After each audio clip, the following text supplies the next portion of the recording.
My name is Nancy Msibi. I'm a project manager at the Konrad-Adenauer-Stiftung. The Midpoint is a webinar series through which we aim to bring interesting political perspectives to the South African public and worldwide. The Midpoint series is unique in that it does not end with an online discussion, but it is always accompanied by a book or an article on the respective webinar topic. And welcome to this webinar entitled A Judiciary Under Siege. I think that this is a very timely webinar, given everything that is happening within the judiciary. And so without further ado, I'm going to hand over to Azwimpheleli, Langalanga, and also to Lawson Naidu. In my paper, I would look at maybe more deeply some of the political, economic questions of the law and our politics, because I looked at the interviews as sort of giving us an opportunity to step back and look at the state of our democracy, but from a political, judicial perspective. And in my paper, I do also recognize that there have been efforts to kind of reflect on the last 10 to 15 years of our democracy. And in this regard, I do acknowledge that the Zondo Commission of Inquiry has been one of the efforts to look at that. In my paper, I also look at the evolution of some of these tensions that were reflected in the JSC. And I use the three presidencies or the four presidencies that we've had of Mandela, Jacob Zuma, and Thabo Mbeki, and lately President Ramaphosa as yardsticks of looking at how the relations between the three branches of government have evolved and the relations between them. Because what my paper also does is that it seeks to look at how maybe the last 10 to 15 years have led to an improvement of the relations between the three branches, or a deterioration of relations between and among the three branches. In my paper, I look at the role of the media, which is normally deemed as the fourth estate, and of course the role of civil society, and of course also the role of the Chapter 9 institutions, which are institutions that are supposed to be there to strengthen our constitutional democracy. The main issues that arise from the JSC interviews in April, they can be summarized as there was issues that the judiciary, that we have become what some term as a juristocracy or a judicial dictatorship, and that also there is an element of judicial populism, and that judges in a way are pushing a class interest, and that there is judicial capture and issues like that. Thanks very much, Azwimpheleli, for that very interesting presentation, and many important points. And I think you end off on just the right note to pass to Lawson and to talk about this more, but also particularly the role of civil society. Three areas, all under the umbrella of looking at the role of the Judicial Service Commission, the role that it plays in the process of appointments of judges to the higher courts.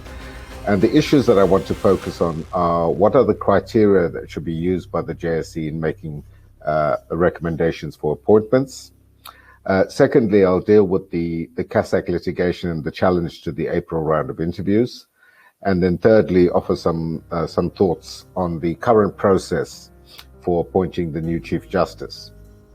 But before I do that, let me just reflect briefly on some of what Azwi has spoken about, and I think it's around the role that the courts have played in recent times, particularly in the era of the Jacob Zuma administration, and what Azwi referred to as many of the politicized cases that came before the courts. And there are a couple of things. Firstly, I think we all acknowledge the role that the courts have played in protecting our constitutional democracy in the face of the onslaught around state capture, around corruption, and the weakening of institutions of governance. The failure of our politics and of institutions of governance to do or carry out the responsibilities that are allocated to them in terms of the Constitution.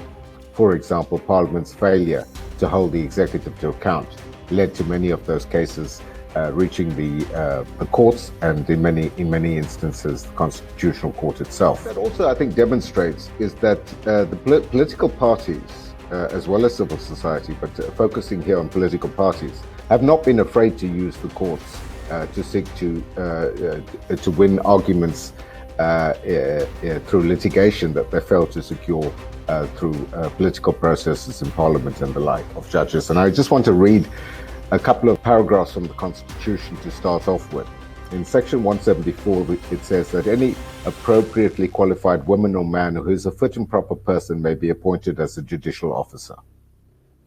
It then goes on in subsection 2 to say that the need for the judiciary to reflect broadly the racial and gender composition of South Africa must be considered when judicial officers are appointed. So let me then come on to the issue of the CASAC challenge.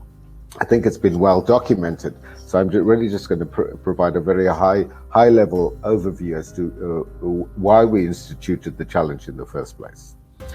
So I think the first point to note is that this was not the first round of JSC interviews that did not match the constitutional requirement of seeking to assess the fitness and propriety of candidates to hold office. A few minutes into the meeting of this closed session, Chief Justice Mogoeng produced out of nowhere a list of 5 names. And without discussing the merits of the candidates, they simply went on within a period of no more than about 10 minutes to proceed to voting on those 5 candidates. Did in a manner that was unfair to the candidates, that the process was irrational and unfair, and therefore the 5 candidates that the Commission recommended to the President was invalid and should be set aside. And it's become a very uncomfortable experience for many people who've put themselves through this process. The case was settled through a settlement agreement reached between CASAC and the JSC, which was made in order of court after a hearing with a full bench. And it was agreed that those interviews would be rerun, and they are being rerun next week. The JSC did not concede that the process was unlawful, however, but they agreed to have the interview set aside. All of these, what we've been discussing is really everything that ails us in South Africa coming together in one place, and here it's the judiciary, but also the effects of state capture, weakening of institutions and so on. But as Azwimpheleli rightly points out, the judiciary has by and large held the line and has been robust.